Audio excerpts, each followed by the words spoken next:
وہ باقی اور کیا معاملات ہیں وہ بھی آپ کے سامنے رکھیں گے۔ بہرحال اس میں انہوں نے عدالت نے جو ہے وہ یہی ڈکلیئر کیا کہ جناب یہ سی ڈی اے کی درخواست تھی، میٹروپولیٹن سٹی کی درخواست تھی، اور منال والے جو ہیں اس کی درخواست تھی۔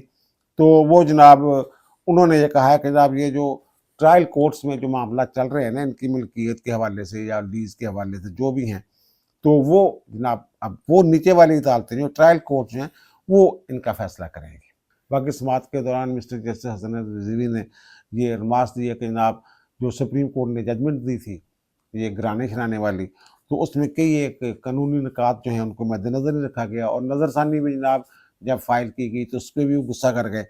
تو پھر انہوں نے یہ کہا کہ جناب وہ ایس این بون صاحب جو ہیں انہوں نے کہا کہ جناب لگتا ہے آپ بہت باریکی کے ساتھ ججمنٹ پڑھ کے ہیں، تو اس پہ انہوں نے یہ کہا کہ جناب تعریف شریف نہ کریں، جو کارروائی ہو رہی ہے اس کے مطابق ہم نے فیصلہ کرنا ہے۔ فاضل جج نے یہ ریمارکس بھی دیا کہ جناب ہم الف لیلہ کی داستان نہیں لکھیں گے، جو سپریم کورٹ کی ججمنٹ جو ہمارے سامنے جس کی نظر ثانی کر رہے ہیں جناب، تو وہ پڑھ کے ہمیں اندازہ ہوا ہے کہ جناب وہ کچھ چیزیں ایسی ہیں جو عدالتی کارروائی سے باہر سے لی گئی ہیں، یعنی عدالتی کارروائی کا وہ حصہ نہیں تھا۔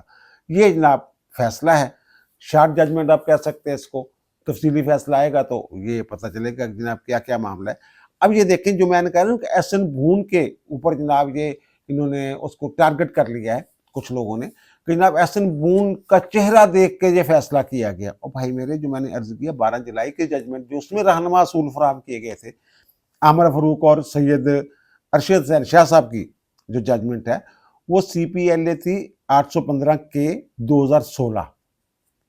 اس کے علاوہ بھی کی ایک درخواستیں تھیں، اس کا یہ سندھ ہائی کورٹ کی ججمنٹ تھی جس کے خلاف یہ بہت ساری اپیلیں تھیں، ایک نہیں تھی، ایک سے زیادہ، ایک تو یہ 2015 والی ہے نا، اس کے بعد بھی کہ یہ ایک اپیلیں جو ہیں وہ سی پی ایل اے جو ہیں وہ سندھ ہائی کورٹ کے فیصلوں کے خلاف تھی۔ یہ جو میں سی پی ایل اے 215 سال 2016 کی بات کر رہا ہوں نا، یہ لیاری کا کوئی معاملہ تھا، کوئی بلڈنگ تھی اور بلڈنگ کی تعمیر تھی جو وہ ناجائز تھی، تو اس کے اوپر جناب وہ سندھ ہائی کورٹ کی ججمنٹ آ گئی تھی اس بلڈنگ کے خلاف۔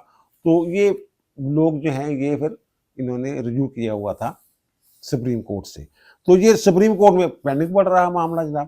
اب یہ جو انہوں نے فیصلہ دیا تھا جس کو نسلا ٹاور والا کیس کا ہم کہہ رہے ہیں، تو یہ مختلف ججمنٹس تھیں، مختلف احکامات تھے سپریم کورٹ کے۔ ایک تو 21 دسمبر 2018 کی کوئی حکم تھا، اور ایک 22 جنوری 2019 کا۔ 22 جنوری جو 2019 والی بات ہے وہ کہ جناب انہوں نے کہہ دیا کہ سارا کچھ گرا دیں، جو غیر قانونی بلڈنگز ہیں نا کراچی میں وہ ساری گرا دیں، اور 21 دسمبر 2018 کو انہوں نے وہ منگوائے تھے جناب، تمام تفصیلات منگوائی تھی۔ اب یہ جو بینچ تھا عامر فاروق والا 12 جولائی کی ججمنٹ ہے، اس میں انہوں نے یہ کہا تھا جناب یہ جو عدالت سے مانگا جائے اس سے باہر نہیں جانا چاہیے، عدالت میں یہ معاملہ نہیں تھا۔ وہ کہتے ہیں کہ جب عدالت نے یہ کیا کہ جولائی 2018 میں ایک نیا موڑ آیا ہے اس میں کہ جناب انہوں نے درخواست تو یہ تھی یا اور درخواستیں بھی تھیں ان کے سامنے، تو بنڈل تھا ایک درخواستوں کا، تو انہوں نے کہا جناب سپریم کورٹ نے کہا جناب جتنی بھی غیر قانونی ہے نا عمارتیں بغیر نقشے کے پاس ہوئی یا قبضے والی جگہ پہ بنی، ان تمام کا ریکارڈ جو ہے وہ لے کے آ جائیں۔ وہ کہہ رہے ہیں جناب وہ لے کے آنے کے بعد جناب انہوں نے سپریم کورٹ نے جناب وہ کارروائی شروع کر دی، اور ان معاملات میں نہیں پڑھنا چاہیے سپریم کورٹ کو جو اس کے سامنے نہ ہو۔ وہ کہتے جو ان کے سامنے نہیں بھی تھا تو جناب انہوں نے اپنے طور پہ عدالت نے جناب احتساب شروع کر دیا اور گرانے کے حکم جو بھی۔ اچھا یہاں نا انہوں نے ایک اور ججمنٹ کا حکم دیا ہے، ججمنٹ کا حوالہ دیا ہے۔ یہ ججمنٹ ہے جناب جو ان کا نہیں تھا ہمارے عمران خان کا کیس حنیف عباسی کا، جو ان کے گھر والا ہے بنی گالا والا، اس کا حوالہ دیا ہوا ہے ثاقب نثار کے ججمنٹ۔ ان کا جناب وہ ججمنٹ جو ہے نا وہ حقیقی جوہر ہے انصاف کا، یہ کہا ہوا اس میں کہ جناب اس طریقے سے جیسے اس کو لیگلائز کر دیا گیا تھا، ریگولائز کر دیا گیا تھا، تو اس طرح کر لیتے تو یہ تو جناب جو سپریم کورٹ ہے اس نے نا اپنے حدود سے تجاوز کر کے یہ کام کیا تھا، اور کچھ رہنما اصول انہوں نے فراہم کیے ہوئے ہیں کہ جناب ایسے کرنا چاہیے، ایسا کرنا چاہیے جب معاملہ آ جائے عدالت میں۔ اس کے بعد منال والا جو کیس ہے اس کا کوئی اور فیصلہ آ ہی نہیں سکتا تھا، کیونکہ اس بینچ میں وہ دونوں جج صاحبان جو ہیں وہ بھی شامل تھے جنہوں نے کراچی کی بلڈنگز والا جو فیصلہ دیا تھا، جو سپریم کورٹ کا فیصلہ جو ہے وہ کلعدم کیا تھا۔ غیر قانونی اختیارات سے تجاوز ڈکلیئر کیا تھا. تو پھر اور انہوں نے رہنما اصول فراہم کیے تھے، تو انہی رہنما اصولوں کی روشنی میں یہ والا فیصلہ آ گیا. اس میں زیادہ وہ کہہ رہے ہیں نا کہ جناب دماغ کھپانے کی لوڑ نہیں ہے گی، ٹھیک ہے نا. اس فیصلے نو تسی مد نظر رکھو وہ کیوں آیا ہوئے گا، ٹھیک ہے نا. پھر اسی طرح دے دیگر فیصلے جنہوں نے بلڈنگاں کرانے والے، وہ جو کنسٹیٹیوشن 1 ایونیو اور یہ اور وہ جو بھی فیصلے، مطلب اسی طرح کے فیصلے آئیں گے نا. اچھا، اس کیس کی ابتدا کہاں سے ہوئی تھی؟ یہ جناب 11 جنوری 2022 کو اسلام آباد ہائی کورٹ نے یہ حکم جاری کیا تھا. اطہر منی اللہ صاحب چیف جسٹس تھے، انہوں نے یہ حکم فرمایا تھا، جاری کیا تھا. تو یہ ایک تو یہ جو وہاں کمرشل سرگرمیاں شروع ہو گئی تھیں، ریسٹورنٹس بن گئے تھے، ان کے خلاف انہوں نے فیصلہ دیا تھا. اس کے علاوہ ایک اور چیز جو ہے وہ جناب جو مارگلا ہلز نیشنل پارک ہے، اس کا جو ایریے میں 8,068 ایکڑ اراضی جو ہے، اس کے اوپر جو پاکستان فوج کے ویٹرنری اور فارمز ڈائریکٹوریٹ کی جانب سے یہ دعویٰ کیا گیا تھا، یہ ہماری ملکیتی دعویٰ تھا، وہ مسترد کیا تھا اطہر منی اللہ صاحب نے. اب جو قاضی صاحب کے اوپر تنقید کر رہے ہیں کہ جناب قاضی دا فیصلہ غلط سی، اور بھائی میرے فیصلہ تو اتوں کیا سی، ایس فیصلے دے خلاف اپیلاں گئیاں سی نا سپریم کورٹ دے وچ، جنہاں دا قاضی صاحب نے فیصلہ کیتا سی. انہوں نے کہا سی ٹھاؤ انہاں نوں، ایک ہی مذاق بنایا ہے تسی.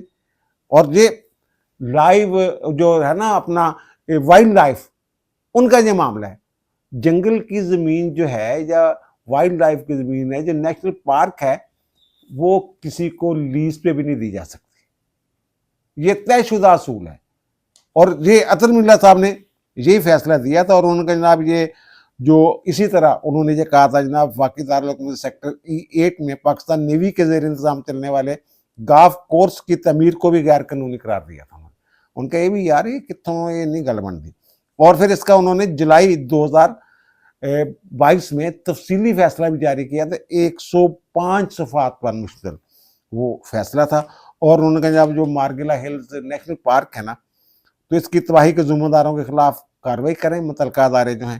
اور وزارت دفاع کو یہ کہا گیا تھا کہ وہ جو نیوی گاف کلب ہے یا کورس ہے، اس کے معاملے کی انکوائری کریں. سیکٹری دفاع کو کہا گیا تھا فرانزک آڈٹ کروا کے قومی خزانے کو پہنچنے والے نقصان کا تخمینہ لگوائیں اور رپورٹ جو ہے وہ عدالت میں جمع کروائیں.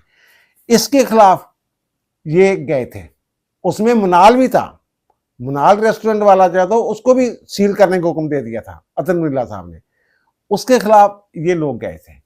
اب پھر جو میں نے عرض کیا کہ 21 اگست 2024 کو جو قاضی صاحب والا بینچ ہے، انہوں نے جناب یہ حکم جاری کر دیا تھا. وہ ظاہر ہے پھر جو اطہر منی اللہ والی ججمنٹ ہے اس کو برقرار رکھا گیا تھا. اور یہ جو منال والے ہیں اور دیگر جو ریسٹورینٹ یا جو کمرشل وہاں بلڈنگ سے جو چلانے والے لوگ تھے، وہ باثر لوگ تھے. انہوں نے میڈیا کے اوپر بھی آپ نے دیکھا نہیں یار، منال ہو گئی سی لو جناب، یہ تو پتہ نہیں حسن تھا اسلام آباد کا اور پتہ نہیں کیا تھا کیا نہیں تھا، اس طرح کے شروع اس وقت بھی اس طرح کی. اچھا، یہ وہ لوگ کر رہے ہیں تنقید قاضی کے اوپر، وہ لوگ کر رہے ہیں جو اطہر منی اللہ کے بہت قریب سمجھے جاتے ہیں. کیسی عجیب بات ہے. اب اس کی بنیاد رکھنے والے کے اوپر وہ کوئی تنقید نہیں ہو رہی، وہ ٹھیک ہے. اس نے جو فیصلہ دیا وہ تو جناب ایک انہوں نے کہہ لیں کہ مرد حر ہے، وہ تو جناب وہ ڈٹ گیا تھا اداروں کے خلاف. اور اس نے دیکھیں جناب کیسا زبردست حکم دیا تھا. لیکن قاضی نے حکم دیا تو جناب یہ حکم 2 نمبر ہو گیا. کمال ہوگی یار. اچھا، پھر اس میں مزے کی بات یہ ہے کہ نظر ثانی ایک مرتبہ ہی ہوتی ہے، اور نظر ثانی میں جو بہت کم ہوتا ہے کہ جناب نظر ثانی منظور ہو. اس میں نظر ثانی جو ہے یہ 10 ستمبر 2024 کو نظر ثانی بھی مسترد ہو گئی تھی. اور وہ جناب فائل کی تھی منال گروپ آف کمپنیز نے، کیپٹل ویو پوائنٹ ریسٹورنٹ انہوں نے کی تھی، سن شائن ہائٹس والوں نے کی تھی پرائیویٹ لمیٹڈ، اور بریگیڈیئر ریٹائرڈ فلک ناز بنگش صاحب ڈیفنس منسٹری کی طرف سے انہوں نے یہ فائل کی تھی. کیونکہ وہ ڈیفنس منسٹری تو سمجھ آ گئی نا تھانوں، یہ محکمہ دفاع کی طرف سے نظر ثانی اس لیے فائل کی گئی تھی کہ جناب میں نے جیسے عرض کیا ہے کہ 8,068 ایکڑ اراضی جڑی ہے وہ جناب انہاں دے کول سی. ਇਹਨਾਂ ਨੇ ਉੱਥੇ ਫਾਰਮ ਹਾਊਸ ਔਰ ਵਿਟਰਨਰੀ ਜਿਹੜੇ ਜਨਾਬ ਉਹ ਡਾਇਰੈਕਟੋਰੇਟ ਜਿਹੜਾ ਉਹਨਾਂ ਦਾ ਵਿਟਰਨਰੀ ਐਂਡ ਉਹ ਕਿਆ ਕਹਤੇ ਉਸਕੋ ਫਾਰਮਸ ਡਾਇਰੈਕਟੋਰੇਟ ਉਹਨਾਂ ਦੇ ਤਹਿਤ ਜਨਾਬ ਉੱਥੇ